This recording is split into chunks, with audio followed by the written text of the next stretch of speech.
हुआ, बाप बड़ी खुशी मना रहा है, आज मेरे घर में बेटा हुआ। अभी तक कहता था अल्लाह बेटियां ही बेटियां, एक बेटा दे दे, अल्लाह तेरा शुक्र अदा करूंगा, अल्लाह मैं तेरी राह में ये खर्च करूंगा वो खर्च करूंगा, अल्लाह एक बेटा दे दे। बेटियां ही बेटियां हैं, अल्लाह ने एक बेटा दे दिया। बेटा दिया, मुबारकबाद मिलने लगी। 4 बेटियों के बाद एक बेटा। अल्लाह तेरा का शुक्र है। बस 7 दिन पूरे हुए, अब भूल गया कि मेरे घर में बेटा देने वाली जात अल्लाह की है। उसने मेरी दुआ सुनी, अब आलीशान तरीके से अकीका कर रहा है। अकीके में सुन्नत भूल जाता है, वो ऐरों गैरों को बुलाने लगता है, उसकी दावत में शराबी और जुआरी आने लगते हैं, कुछ छक्के भी आते हैं, डांस भी करने लगते हैं। किसी ने पूछा ये क्या कर रहे हो? अल्लाह ने एक बेटा दिया है, धूमधाम से अकीका करूंगा। घर में बेटा धीरे धीरे बड़ा होने लगा, 4 साल का हुआ, 5 साल का हुआ, उसने उसको कॉन्वेंट में एडमिशन दिला दिया। अरबी पढ़ने के लिए मौलाना साहब को रख लिया। मौलाना साहब आते, शाम को बच्चे को पढ़ाते, अलिफ बा ता सा कुरान पढ़ाने सिखा रहे हैं। उसके लिए स्कूल में कोई सब्जेक्ट नहीं है, घर में उस बच्चे को मौलाना रख लिया कि आओ ट्यूशन पढ़ा देना।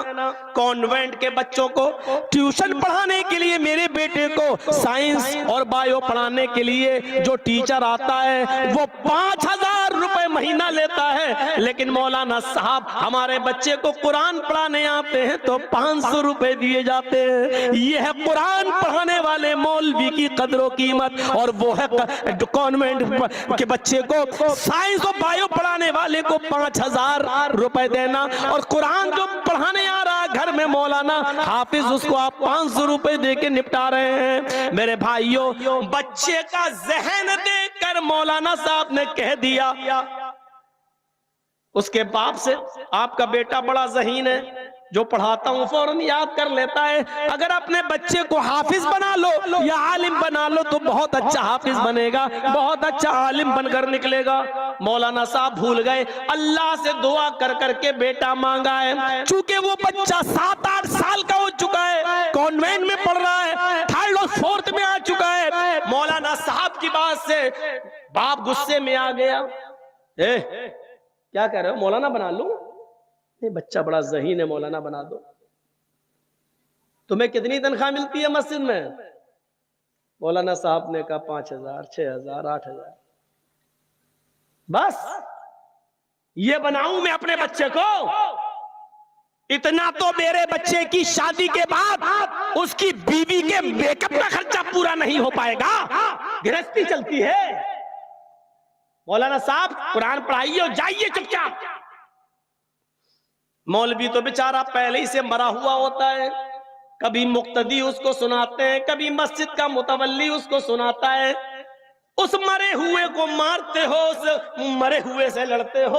मेरे भाइयों, समाज और सोसाइटी में जिसको पहले ही मार डाला हो, उस मरे हुए को मारना ये कौन सी बहादुरी का काम है? ये कौन सी अक्लमंदी का काम है? उस गरीब को डांटना और फटकारना ये कौन सी अक्लमंदी का काम है?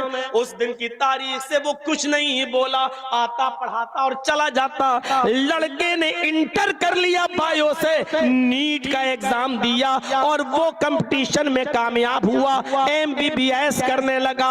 MBBS में भी कामयाब होकर उसने MD MS भी कर लिया। मेरे भाइयों, उसको एक अच्छी लड़की भी मिल गई, वो लड़की भी पढ़ी लिखी थी, वो एक अच्छी लड़की भी मिल गई। और उस लड़की के बाप ने इस दामाद को, यानी इस बाप के बेटे को, जिसका बेटा था, उसको 4 व्हीलर गाड़ी भी दे दी कि तुम हॉस्पिटल आओगे जाओगे या आने जाने के काम आएगी। लड़के की उम्र 25 साल, शादी भी हो गई। अभी मशवरा ये होता है 2-4 साल तक बच्चे नहीं होना चाहिए, हमें थोड़ी सी तरक्की कर लेना चाहिए। मियाँ बीवी प्लानिंग कर लिए, बच्चे नहीं होना चाहिए। डॉक्टर साहब रोजाना हॉस्पिटल जाते, शाम को वापस आते। मेरे भाइयों, एक दिन यही डॉक्टर साहब रात में पेशेंट को देखकर 12 बजे के आसपास जा रहे हैं और अपने घर की तरफ रवा दबा हैं। फोन करते हैं कि मेरी बीवी गरम रोटी बना लेना, मैं आ रहा हूँ। जा रहे हैं 4 व्हीलर अकबर, ये वही 4 व्हीलर है जो जहेज में मिली है, ये वही 4 व्हीलर है जो लड़की के बाप ने दी है। उधर से ट्रक आ रहा है, ट्रक का ड्राइवर, मेरे भाइयों, ट्रक का ड्राइवर नशे में, ओवरटेक में गलती होती है और गाड़ी और कार टकरा जाती है। डॉक्टर साहब पहचाने नहीं जा रहे हैं, ऑन स्पॉट डेड बॉडी।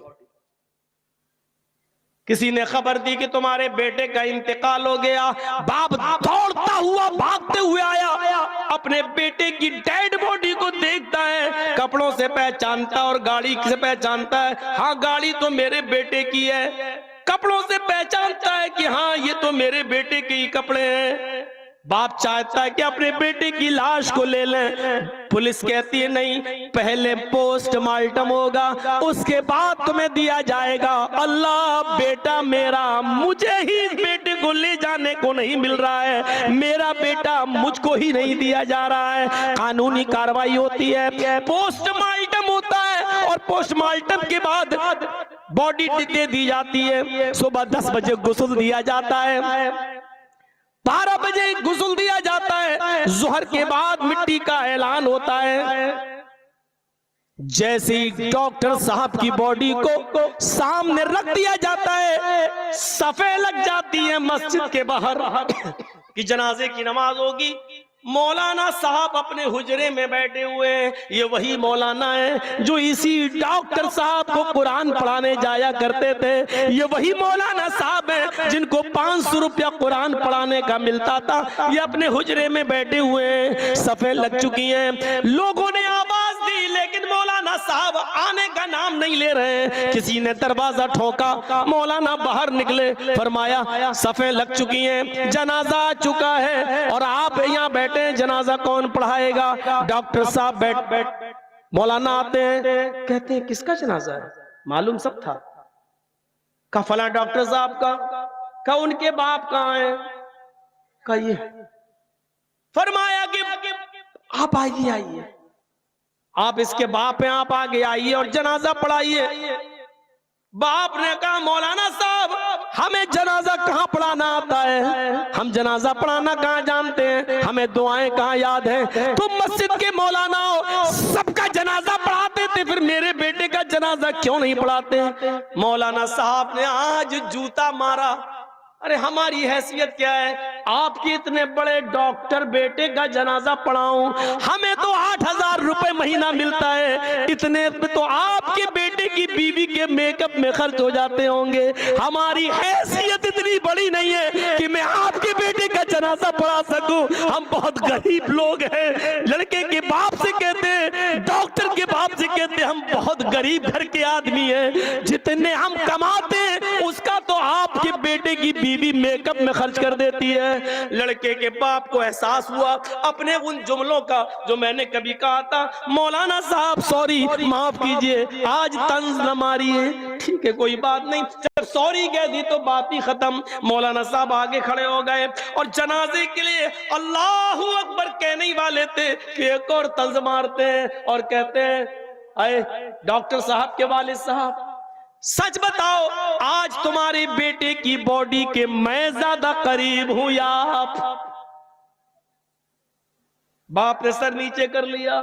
मौलाना साहब ने कहा अल्लाहू अकबर और जनाजे की नमाज पढ़ा दी। मेरे भाइयों, एहसास करो कि इस अचानक मौत का क्या पता, कितनी मेहनत से उस बाप ने पढ़ाया होगा, लिखाया होगा और क्या क्या सपने सोचे होंगे। लेकिन अचानक इंतकाल, ये अचानक इंतकाल हमारा भी हो सकता है और आपका भी हो सकता है, किसी का भी हो सकता है। जरा तसव्वुर करो कि इस मौत से पहले हमने क्या तैयारी।